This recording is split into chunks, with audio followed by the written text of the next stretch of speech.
da igreja com a paz do Senhor. Amém. Irmãos, desde que cheguei e comecei a orar, foi algo diferente mesmo, como a nossa irmã ainda falou. Que as pernas ficou fracas na oração ali. Acho que foi até o pastor Tony que orou por mim também ali. E eu senti, juntamente com o louvor, para que Deus manifeste a sua presença, manifeste a tua glória. Tem sido extraordinário. Eu já chorei tanto em casa aqui. Deus tem me surpreendido nessa noite.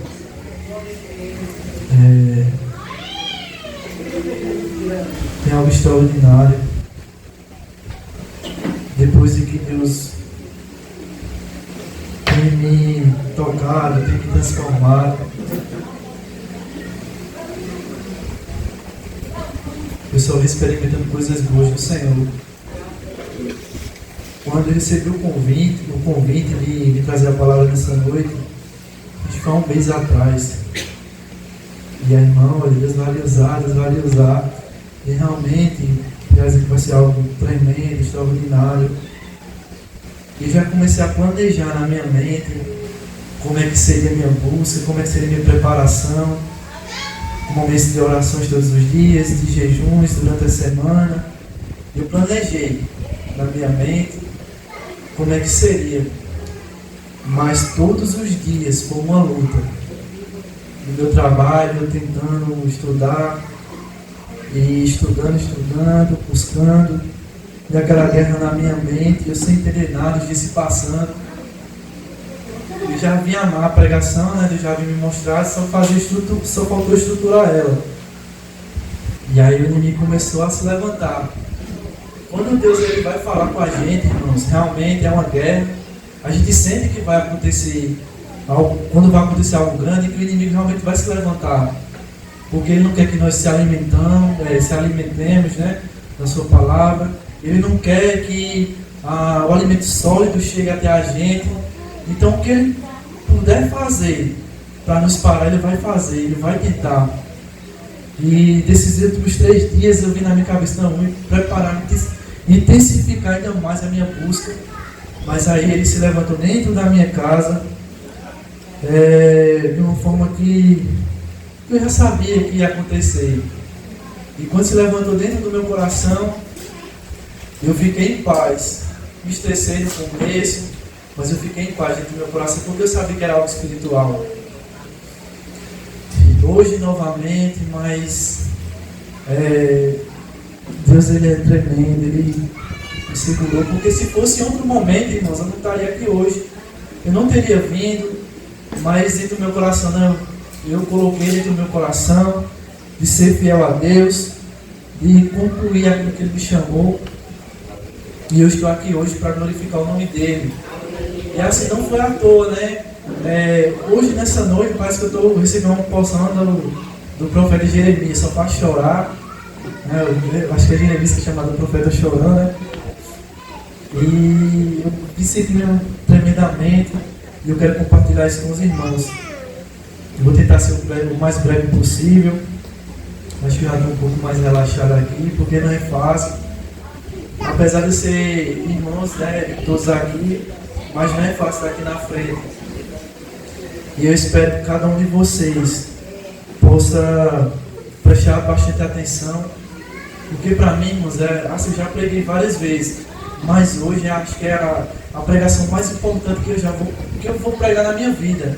E eu vim sentindo isso desde o dia que eu fui convidado. Então assim, não olhe para mim como para comparar com o pastor Isaac, com o pastor Tony, porque eles são os pregadores, né? O pastor Wendel, né? Que já tem a pregação ali na mente. Eu sou assim, eu gosto de detalhar tudo, porque da mesma forma que eu recebo, eu quero passar. Então assim, eu gosto de detalhar tudinho, eu gosto de dar aqui, eu separei, eu esbocei aqui, eu vou ler.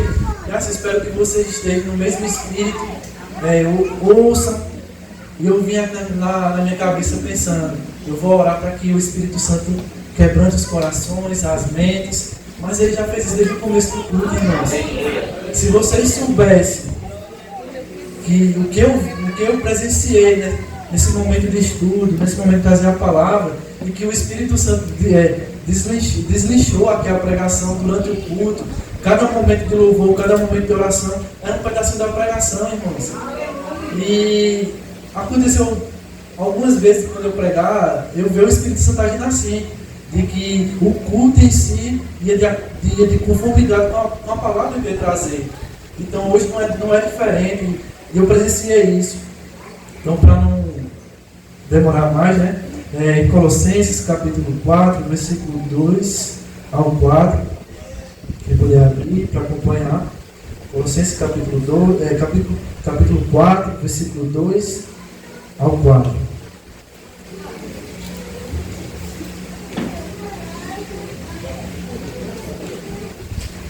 Que nos fala: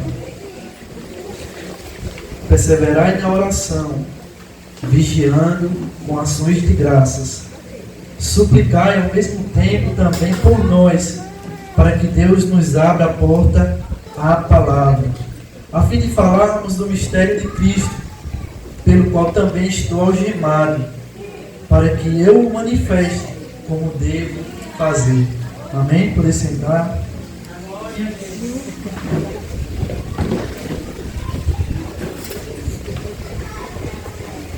Mas só concentre.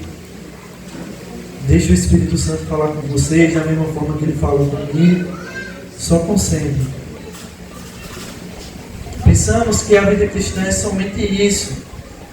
Estarmos aqui reunidos, o batismo, o partir do pão, reuniões na igreja, a comunhão. Lógico que tudo isso faz parte da vida cristã. Isso é apenas um resultado de algo que aconteceu no coração. Paulo fala que a vida cristã brota de uma experiência real no coração, na alma, na consciência, uma experiência na morte e na ressurreição do Senhor. Paulo luta por uma fé orgânica, uma união com Cristo na ressurreição. Temos que entender que Cristo é o centro, o cabeça da igreja. Não existe vida cristã se você não tiver essa fé nesse Cristo de Deus. É ter essa relação com Cristo, de união, de intimidade. A fé não é somente crer, mas ela traz um sentido de fidelidade. Aquele que tem fé tem uma fidelidade. Essa fidelidade é um vínculo de coração.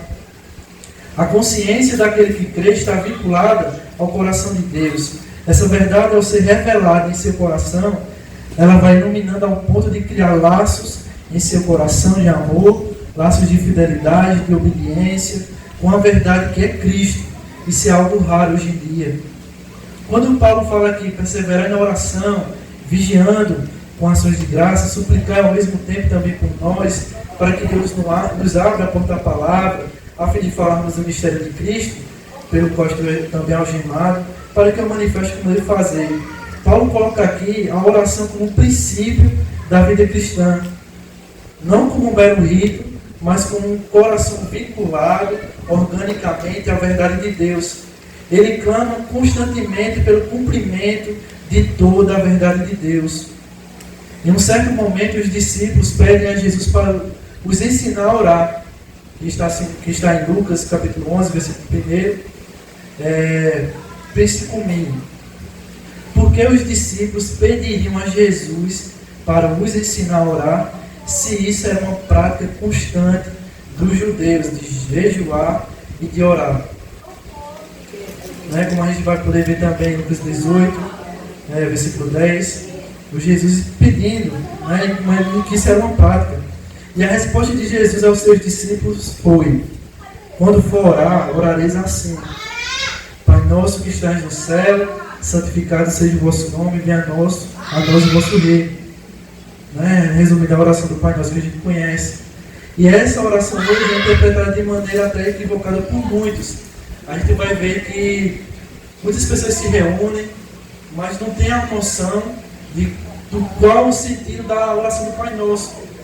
Se reúnem ali no trabalho, em reuniões com a família, nos esportes, e tem como costume repetir a oração do Pai Nosso.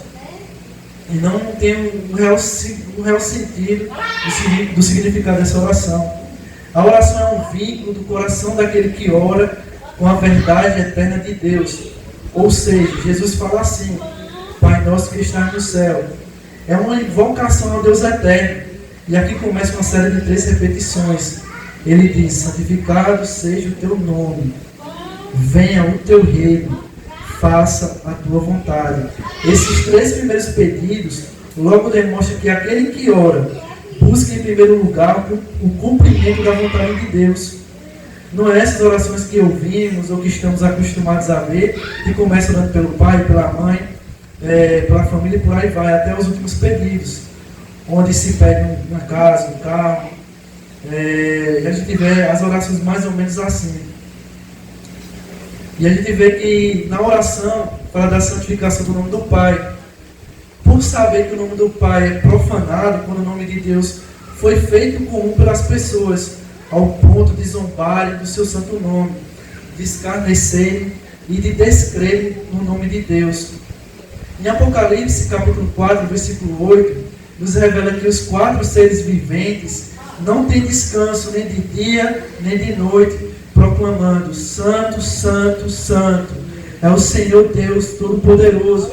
Em Isaías, os serafins estavam por cima dele, no capítulo 6, versículo 2 ao 3. Cada um tinha 6 asas, com 2 cobriam o rosto, com 2 cobriam os pés, e com 2 voavam. E clamavam uns para com os outros, dizendo: Santo, Santo, Santo é o Senhor dos exércitos. Toda a terra está cheia da sua glória. Nosso Deus é santo, irmãos. E devemos comunicar e sair em oração. A oração do Pai Nosso fala da santificação do nome de Deus, que o reino seja estabelecido aqui na terra como é no céu, que a vontade de Deus se cumpra aqui na terra como ocorre no céu. Veja que essa oração, que esse coração que ora, ele não ora os seus próprios desejos, ele ora a vontade de Deus. Ou seja, essa pessoa está com o coração vinculado com a vontade do Pai. Os 3 últimos pedidos da oração do Pai Nosso, que são o pão de cada dia, o perdão de pecados, o cair em tentação, livrar de todo mal, são 3 grandes necessidades humanas. Ou seja, não se está orando por qualquer tipo de desejo egoísta, mas essa pessoa ora por necessidades diárias do ser humano, tanto físicas como espirituais. O apóstolo Paulo orientou a orar sem cessar. Pensa comigo. Já ouvimos muito sobre Daniel, que orava 3 vezes ao dia, com o coração voltado para Jerusalém. Nisso olhamos que orar 3 vezes ao dia é o máximo. Mas no Novo Testamento, Jesus eleva o padrão. Agora é orar sem cessar. Como podemos ver no livro de Lucas 18, versículo 1, a parábola sobre o dever de orar sempre e nunca esmorecer. E a pergunta é: como conseguimos orar sem nunca parar? Mesmo com as dificuldades do dia a dia, mesmo em casa com os afazeres, mesmo no trabalho com a pressão do trabalho, como é que a gente pode orar sem nunca cessar? Veja que no versículo 2 de Colossenses, ele não diz assim: perseverai na oração, vigiai e dai ação de graças. Está na sua Bíblia. Ele não vai dizer perseverar na oração, vigiar e dar ação de graças. O que ele vai dizer é o seguinte: perseverar na oração é um mandamento, é uma ordem. E poderíamos perguntar aqui ao apóstolo Paulo: como é que podemos fazer isso? E o apóstolo Paulo iria responder: vigiando. Vigiando é um modo, é como você vai conseguir. Veja que ele está demonstrando um modo de como podemos perseverar na oração. É a maneira que conseguimos orar sem cessar. Então a maneira de perseverar é vigiando. É um coração atento, constantemente, atento a tudo que é Deus, para que nunca a gente venha conferir as nossas conquistas, as nossas realizações, o nosso próprio braço, ao nosso próprio esforço, ao seu trabalho. Imagina que uma pessoa que mantém o seu coração constantemente alerta, ele sabe, ele tem a consciência, por isso pode agradecer e pode louvar por todas as coisas boas que lhe acontecem. Ao abrir os olhos, logo ele agradece a Deus por mais um dia de vida, pela esposa, pelos filhos, pelos pais, pelos irmãos. Então logo você confere a Deus, porque o seu coração está o quê? Atento a tudo que é Deus e que procede de Deus. E portanto você procede com ações de graças, agradecendo, louvando e orando. E assim, irmãos, eu estou aqui tentando me concentrar, porque realmente eu senti a presença de Deus aqui nessa noite, porque em tudo isso que eu falei aqui foi dito nos louvores, nas orações e nas oportunidades. Então assim, eu estou meio que tentando, as pernas estão meio bamba, mas espero que vocês continuem concentrados e continuem ouvindo. Então, como cristãos, devemos entender que a adoração é um coração que conhece e reconhece as coisas divinas. A oração é um coração vinculado à vontade de Deus, que está atento, desperto de todas as coisas e por isso vigiando vive e dá graças a Deus por tudo. Paulo vai nos dizer isso em 1 Tessalonicenses, capítulo 5, versículo 18: em tudo dai graças, porque esta é a vontade de Deus em Cristo Jesus para convosco. O cristão que tem essa visão, não cabe em sua vida a murmuração, não cabe. Vou falar de murmuração também aqui nessa noite. Vocês já perceberam o que...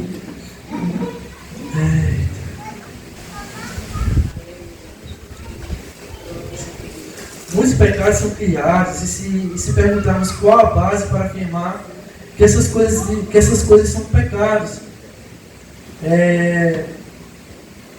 Eu iria falar disso aqui, mas vai tomar muito tempo. Eu sei que pecados é importante, irmão.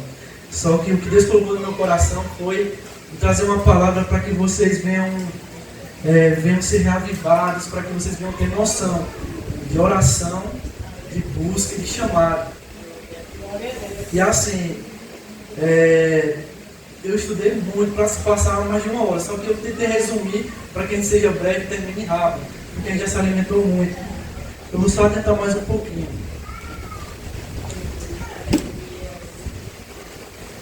Tem pessoas que murmuram quando chove, quando a chuva passa, murmura porque está calor. São pessoas que vivem murmurando. Imagina se você tem um filho e você trabalha intensamente para dar sempre o melhor a ele. E ele fica todos os dias: que comida nojenta, roupa feia, que escola chata. Eu passo por isso com o meu filho Vinícius. Ele gosta de reclamar de tudo. Mas eu estou levando um nível mais alto. Veja, de um pai que ele se esforça todos os dias para dar o melhor ao seu filho, né? Para dar a melhor comida, para dar a melhor roupa, para dar a melhor escola. E ele fica: que comida nojenta, que roupa feia, essa roupa não presta, que escola chata. Veja que isso não faz bem ao coração de um pai. Isso faz bem?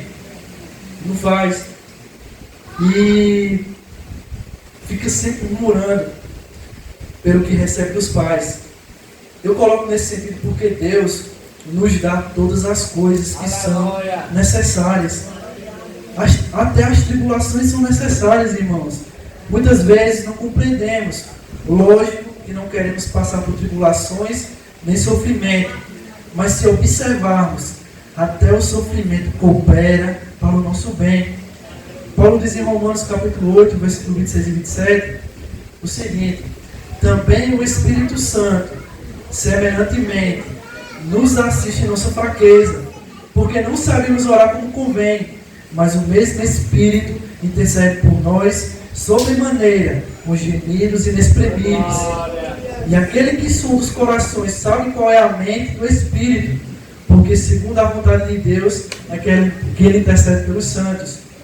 Veja que no contexto de sofrimento, o Espírito Santo ele entra em ação, porque a gente tem uma maneira de sempre pedir para que Deus tire o sofrimento, de pedir para que os irmãos orem para tirar o sofrimento. E como a gente não sabe orar como convém, o Espírito Santo converte as nossas orações segundo a vontade do Pai. E essa oração está no contexto de sofrimento, Porque quando vem o sofrimento, a primeira coisa que fazemos é pedir para os irmãos orar para tirar o sofrimento. Mas orar em que sentido? Para que se retire o sofrimento, que o Senhor me livre do sofrimento. Aí Paulo diz, para que você está orando a Deus para tirar o sofrimento? Se o sofrimento é quem pavimenta o caminho da glória.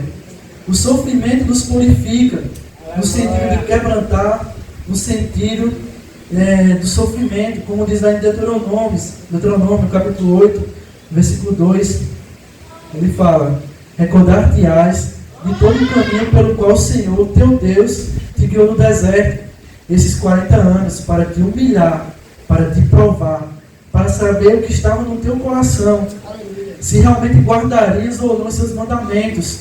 Ele te humilhou e te deixou ter fome, e te sustentou com o maná que tu não conhecias, nem os teus pais o conheciam, para te dar a entender que não só de pão viverá o homem, mas de tudo que procede da boca do Senhor viverá o homem. Nunca envelheceu as tuas vestes sobre ti, nem se encheu os teus pés esses 40 anos. Por que, irmãos, eu trouxe esse versículo aqui também? Eu vou contar um pouco, você vem breve no meu testemunho, e eu teve dias que eu vim aqui para a igreja querendo contar, mas eu não tive a oportunidade. Eu senti que não era o momento, e que esse seria o momento.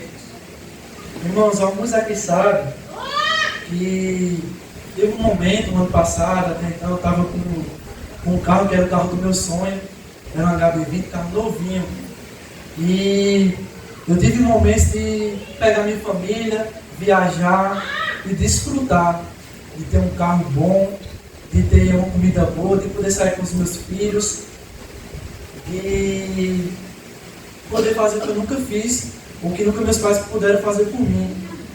E eu sempre tive a intenção de dar o meu melhor para os meus filhos, se puder dar até a minha vida. E assim foi durante o tempo. Só que eu não estava preparado para viver isso ainda. E mesmo que eu me desviei, estando presente na igreja, em matéria, mas em espírito longe. E eu comecei a passar por situações que chegou ao ponto de meu casamento quase acabar. E realmente quase a gente acabava. E teve momentos que foi difícil, até chegar ao ponto de vender meu carro, ou seja, o meu sonho. Porque desde a primeira vez que eu bati o olho no carro era esse, tinha condição de pagar, mas por conta de uma besteira, perdi. Mas eu entendi que já era o trabalhar de Deus na minha vida, na vida da minha família, e eu acabei trocando o carro pela moto, e comecei a passar dificuldades já aí, né? Tinha cartão, estourei os cartão, comecei a ter dívidas, troquei o carro pela moto, e agora eu vou trabalhar de uma moto na minha cabeça, e eu consegui sair dessa situação. Só que as coisas foram se apertando mais ainda, ao ponto de o aluguel atrasar, ao ponto de faltar comida, ao ponto que, né, nesses 2, 3 últimos meses, de janeiro para trás, eu vejo meus filhos falando: papai, eu estou com fome, eu quero comer, eu quero lanchar.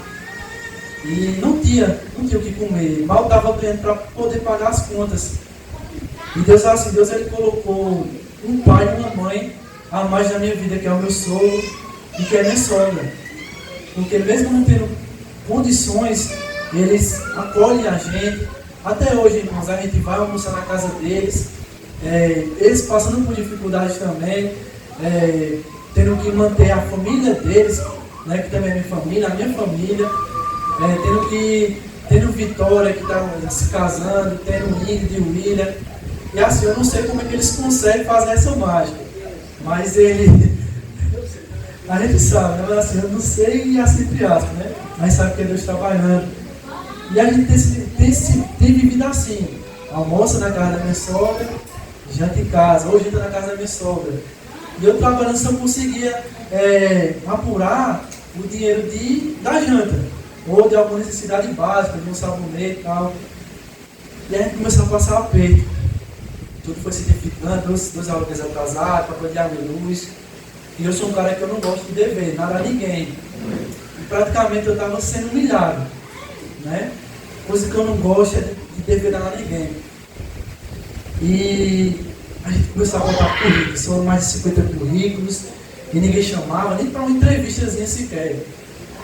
E eu, Natália, não estou entendendo porque isso está acontecendo. E para uma entrevista eu não sou chamado, com um currículo que eu tenho também. Eu sem entender. Aí chegou um tempo que uma empresa me respondeu.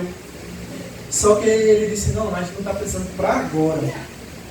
E eu, mas Senhor. E aí o Vinícius chegou, Joaquim, papai, eu estou com fome. Aí chegou ele, papai, pominha.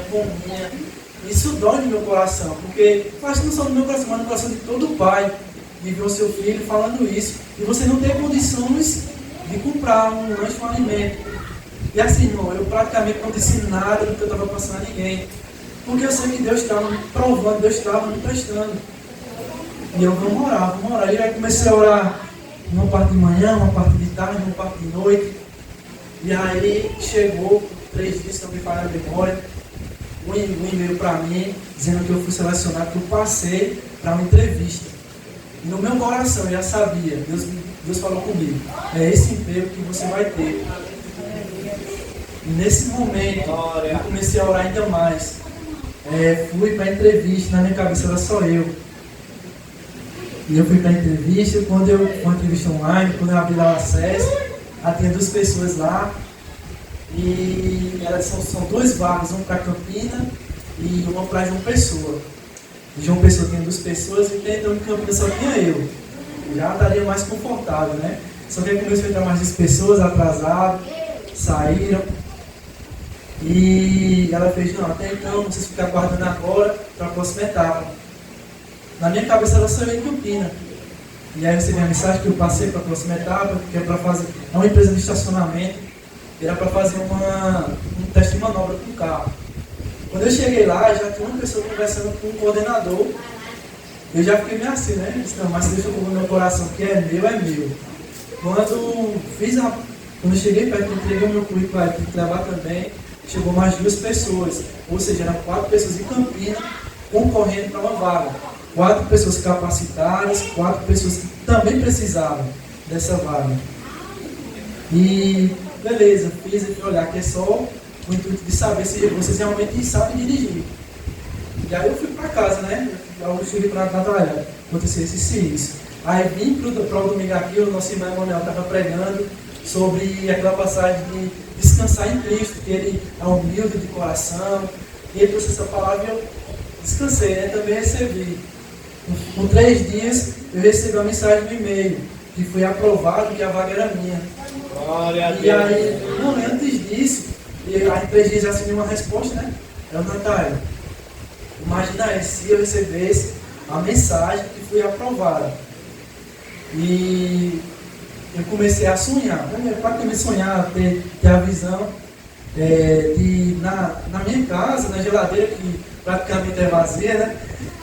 De sonhar colocando a comida, enchendo a minha geladeira, porque Natália tem uma foto lá do tempo que a gente ganhava bem, que era cheia a geladeira, cheia os móveis. E eu comecei a sonhar isso novamente, só que eu sonhando, me ajoelhando e agradecendo por esse momento de ter uma geladeira cheia, de ter comida na minha casa, e eu chorando, sonhando isso, porque eu tinha tudo isso, mas não valorizava. Mas era Deus me ensinando a valorizar pequenas coisas. E quando eu disse, Natália, imagina se eles entrassem em contato. Quando eu disse isso, aí foi uma horinha. Chegou uma mensagem no e-mail dizendo que foi aprovado, o que eu tenho que fazer, o que eu tenho que levar, os documentos que precisava, a carga horária de 5 vezes ao dia. E nisso eu já no intuito de fazer a obra, até falado com o pastor Isaac, depois de receber, que eu estaria disponível para evangelizar. Deus colocou no coração novamente de evangelizar, né? Eu fui chamado para isso e eu ficava preocupando. Bom, a primeira coisa já foi feita. Agora a carga horária é de 6x1, ou é de 5x2. E aí quando o coordenador chegou para mim, você só trabalha de segunda a sexta-feira. Ou seja, eu vou ter o sábado e domingo disponível para fazer aquilo que Deus colocou no meu coração. E Deus trabalha nos mínimos detalhes. Quando eu cheguei lá para começar a trabalhar, o rapaz estava lá e falou, olha, aqui foi colocado esse ar-condicionado ontem. Né? Você chegou na melhor fase, no melhor momento, tem um ar-condicionado, a salinha ali fria, e calor, irmãos. Aí eu até tinha recebido uma proposta, mas não era uma proposta confortável, realmente se eu iria receber ou não, o valor ia ter que trabalhar no sol de porta a porta. Na verdade, se for assim, eu não vou conseguir, porque o sol está queimando, né? E quando eu cheguei lá, ele disse isso, olha, um dia antes de você vir para cá, colocar esse ar-condicionado. Meu Deus, a minha coisa já sabe, Deus trabalha até nisso. E ele fez, como é que foi lá a entrevista no dia que tu foi fazer a manobra?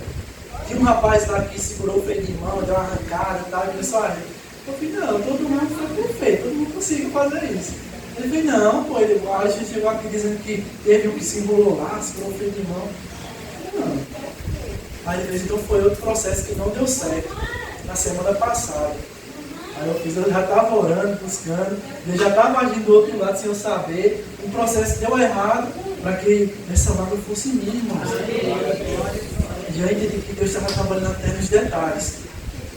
E assim, quando eu chegasse para o coordenador, ele falou, aí, tá gostando do emprego e tal? Eu falei, aqui é tranquilo, né? Eu acho que se fosse o emprego dos sonhos, para me desenhar seria mais ou menos assim. E ele fez, aí eu fiz a ele, olha, esse emprego é resposta de oração. Aí ele fez, eu sei disso, porque Deus me revelou. Ele era crente, eu nem sabia, né? Deus já havia tocado no coração dele até para me escolher. E assim, eu fiquei maravilhado, porque até nisso eu vi a mão de Deus. Se teve um momento na minha vida de oração que eu vi Deus agindo, foi nesse momento. Deus, ele teve que me quebrantar, teve que me humilhar, teve que me ensinar. E aí, quando eu li esse versículo aqui, recorda-te de todo o caminho pelo qual o Senhor teu Deus te guiou do deserto, estes 40 anos, para te humilhar, para te provar, para saber o que estava no teu coração, se realmente guardarias ou não os seus mandamentos. Ele te humilhou, te deixou ter fome, te sustentou com um maná que tu não conhecias, nem os teus pais conhecias, para te dar a entender que não só de pão viverá o homem, mas de tudo que procede da boca do Senhor viverá o homem. Nunca envelheceu as tuas vestes sobre ti, nunca se inchou teu pés nesses 40 anos. Deus não deixou faltar comida, porque ele ia para casar nessa comida, conseguiu o alimento, conseguiu entrar num acordo para pagar os aluguéis, minha vida está se endireitando novamente. E assim só tenho que agradecer a Deus por ser tão maravilhoso. E hoje a gente está aqui praticamente como rei Davi, quando o arca ia adiante, ele estava ali alegre, ele se dispôs, né, se esvaziou de ser rei e se alegrou diante da arca do Senhor, diante da presença. Foi mais ou menos o que eu senti aqui nessa noite, porque eu sei que realmente Deus falou, realmente Deus falou com cada um, antes mesmo da pregação. Glória a Jesus. Irmãos, continuando, para ser breve, que nós vamos citar, nós somos tão presunçosos, arrogantes, que Deus tem que quebrantar, não só para termos conhecimento de Deus, mas também para ter o reconhecimento. Somente quando temos o reconhecimento é que você o adora verdadeiramente, é que você se inclina, é que você rende ações de graças. O quebrantamento vai nos modificar, vai nos tornar outra pessoa. O sofrimento é um instrumento de Deus para nos tornar uma outra pessoa. E assim Deus pode operar em nossas vidas. A oração ela traz esse aspecto do vínculo, da intimidade, do desejo de experiências com Deus. E isso se dá não somente por meio de orações formais. Orar é simplesmente conversar com Deus. Se Deus está conosco em todos os momentos, se não há um lugar específico para falar com Deus, por que queremos reservar um lugar específico para falar com Deus? E aí você fala, mas rapaz, hoje eu não orei. E se você não orou hoje, seria mais ou menos esse cenário. Você saiu de casa cedo, com um amigo, passou o dia inteiro andando com esse amigo e você ignorou a sua presença. Amigos geralmente confidenciam sua intimidade, dificuldades, coisa que muitas das vezes se ilógico, para não dizer leseiras. Amigo não tem formalidade. Imagina você chegar com formalidade para falar com o seu melhor amigo, né? Dizer assim, boa tarde meu amigo, olha, te direi, meu excelentíssimo amigo. Que coisa chata seria, né? Então, orar é falar o que está dentro do nosso coração. Por isso que você pode falar a qualquer momento com Deus. Tudo que você quiser falar, até com coisas engraçadas. Ele ri. Ele só não vai compactuar com pecado algum. Lógico. As pessoas, em razão da formalidade da oração, ignoram a presença de Deus. Faz tudo por conta própria. Pois Deus estava com você e você não falou com Ele. Então você é como se fosse o Senhor do seu destino. E é você que planeja tudo. Deus é tipo um Papai Noel que só faz conceder o que você pede. Tudo que o Evangelho ensina é oposto a qualquer tipo de empoderamento. Infelizmente isso tem entrado nas igrejas. Temos que julgar como as Escrituras dizem, julgar as profecias. A profecia é a mensagem ministrada. Toda mensagem tem que ser analisada à luz das Escrituras, para saber se aquela mensagem promove o reino de Deus. Tanto que o texto diz, suplicar ao mesmo tempo também por nós, para que Deus nos abra a porta à palavra. Não é uma palavra ou qualquer palavra, mas a palavra, a fim de falarmos do mistério de Cristo.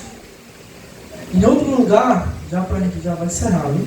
Em outro lugar, Paulo diz a Timóteo, na segunda epístola, Timóteo, prega a palavra de Deus. Não é a minha palavra, não é a palavra da igreja. Irmão, mas cada igreja tem sua doutrina. Irmãos, não. Se for assim, está errado. A igreja não existe para si mesma. Todo ministério só tem a autorização de Deus para pregar a palavra de Deus.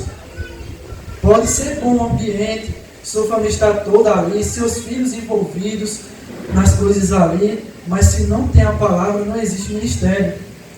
Temos que ser iguais aos bereanos, que ouviram a palavra com todo o entusiasmo, mas tem o critério de chegar em casa e fazer a verificação para saber se realmente a palavra que Paulo estava pregando estava de acordo com o que ele sabia, com o que tinham escutado. Não tem desculpa para a gente dizer que não sabia. Irmãos, estamos vivendo na melhor época em questão de informações. Temos acesso a tudo nas Escrituras, tudo de mão beijada. Paulo só pede para que a gente ore, para que abra a porta à palavra. Essa palavra aqui está definida, e essa palavra aqui é a palavra de Deus, como está escrito em Romanos capítulo 10, quando fala que a fé vem pelo ouvir e o ouvir pela palavra de Deus. Por isso que Paulo chama a palavra de Deus o mistério de Cristo, como diz no verso 13, a fim de falarmos o mistério de Cristo, pelo qual também estou algemado. Por que ele fala da palavra e do mistério de Cristo? Ora, porque Cristo é a palavra de Deus. Hebreus 4,12 fala, porque a palavra de Deus é viva, é eficaz, é mais cortante que qualquer espada de 2 gumes, e penetra até um ponto de dividir alma e espírito, juntas e medulas, e é apta para discernir os pensamentos e propósitos do coração. Para vermos que essa palavra de Deus é Cristo, Hebreus 4,13, e não há criatura que não seja manifesta na sua presença. Pelo contrário, todas as coisas estão descobertas e patentes aos olhos daquele que temos de prestar contas, ou seja, Cristo. Não pense que a palavra de Deus aqui é só esse livro, um conjunto de livros.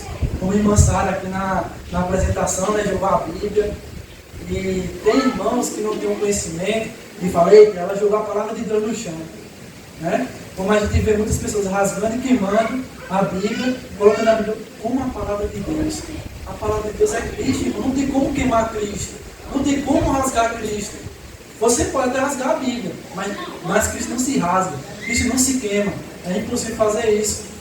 O que ela fez aqui, tinha muitos irmãos que iriam se escandalizar por ter jogado a Bíblia. Mas a palavra de Deus, ela é viva e eficaz, irmãos, é Cristo. Como diz lá em João capítulo 1, versículo 1, no princípio era a palavra, e a palavra estava com Deus, e a palavra era Deus. Ele estava no princípio com Deus. Todas as coisas foram feitas por intermédio dele, e sem ele nada do que foi feito se fez. Versículo 14, o verbo se fez carne e habitou entre nós. Não é o verbo se fez livre, não é a palavra se fez livre, a palavra se fez carne, foi Cristo encarnado. E habitou entre nós cheio de graça e de verdades, e vimos a sua glória como a glória do unigênito do Pai.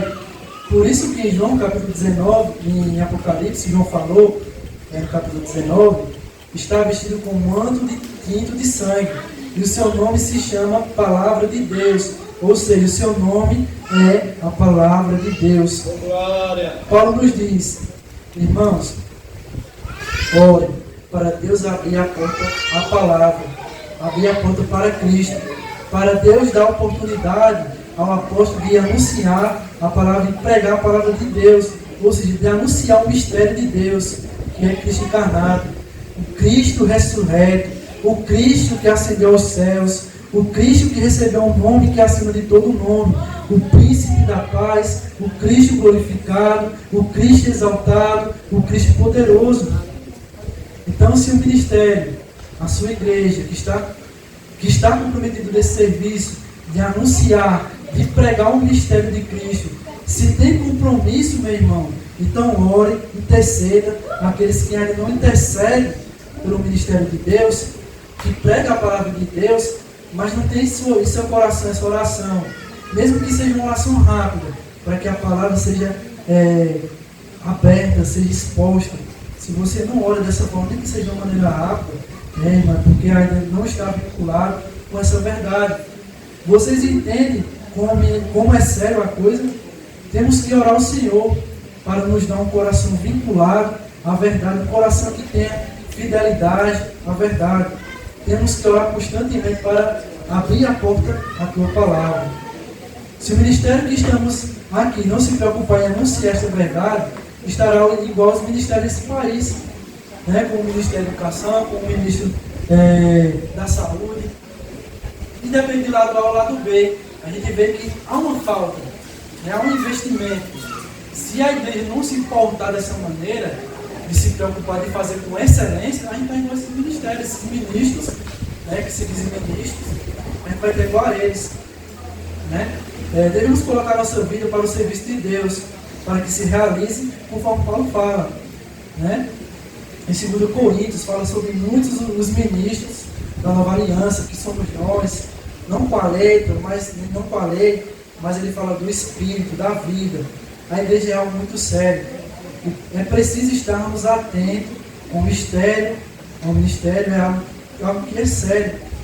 Paulo diz no capítulo 4, versículo 17, também dizei a Arquipo. Arquipo era uma pessoa, já mencionado, Arquipo era uma pessoa, um cooperador, que certamente tinha ciência do seu chamado, de sua responsabilidade. Porque ninguém, irmãos, é chamado por Deus sem que Deus o capacite. Deus concede todos os meios para que a pessoa se capacite. Um exemplo é que se me colocasse para ser ministro da Justiça do Brasil, não ia dar certo, porque eu não sei nada de justiça. Então, como posso ser ministro se eu não entendo? Então, quando Deus te chama, quando Deus chama uma pessoa para a sua obra, Ele capacita com a palavra e sabedoria. Ele faz com que esse vaso se dilata para receber as verdades de Deus. Nenhum vaso nasce pronto.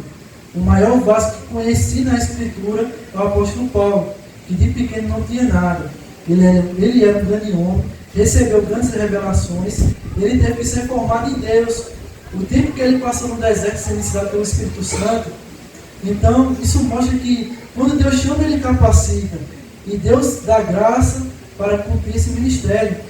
Muitas das vezes acontece que muitos ministros são capacitados, que Deus dá graça para cumprir o seu ministério, mas por causa das dores do trabalho, que é árduo, pelas dificuldades do caminho, por não receber aplausos, não receber reconhecimento, ou por qualquer outro motivo, alguém que foi chamado, capacitado, foi agraciado para cumprir o chamado de Deus, se torna negligente, não quer cumprir a obra do ministério.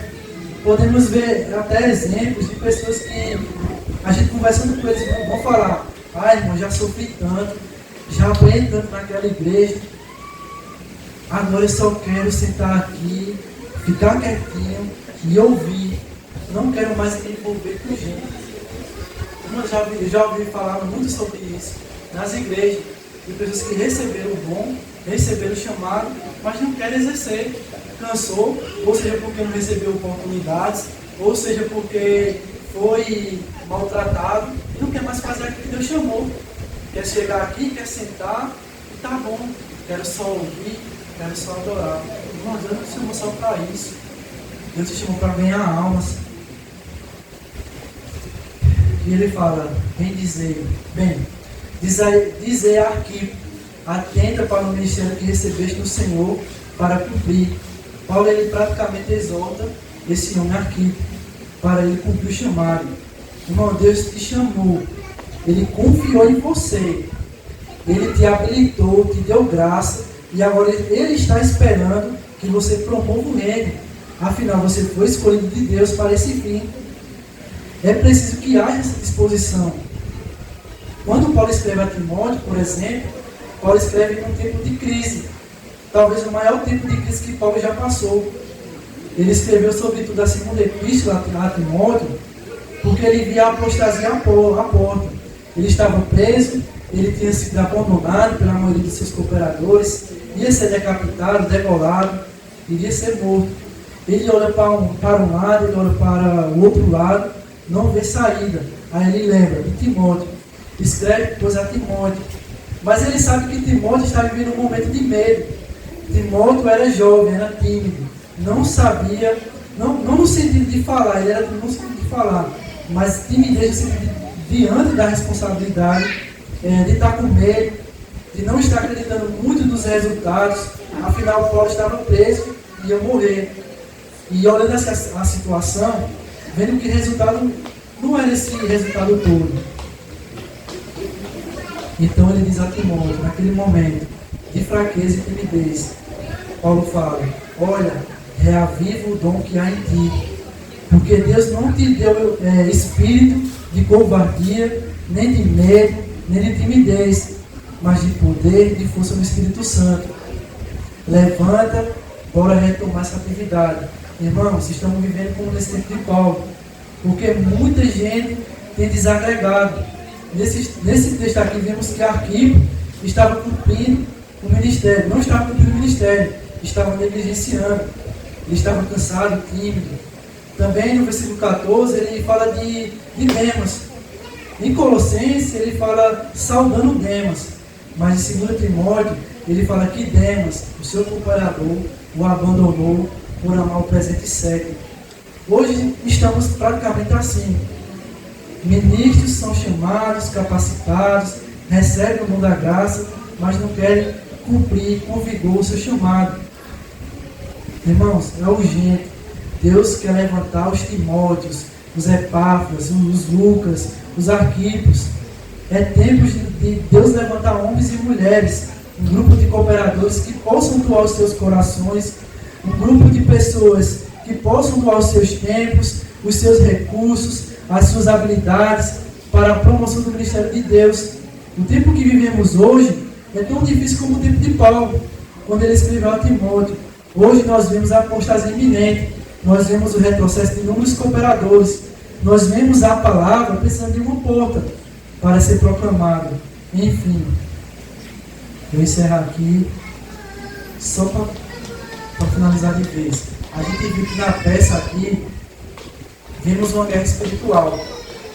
Vimos uma pessoa que tinha um chamado, estava buscando, estava lendo a Bíblia, e que em um certo momento deixou de fazer isso.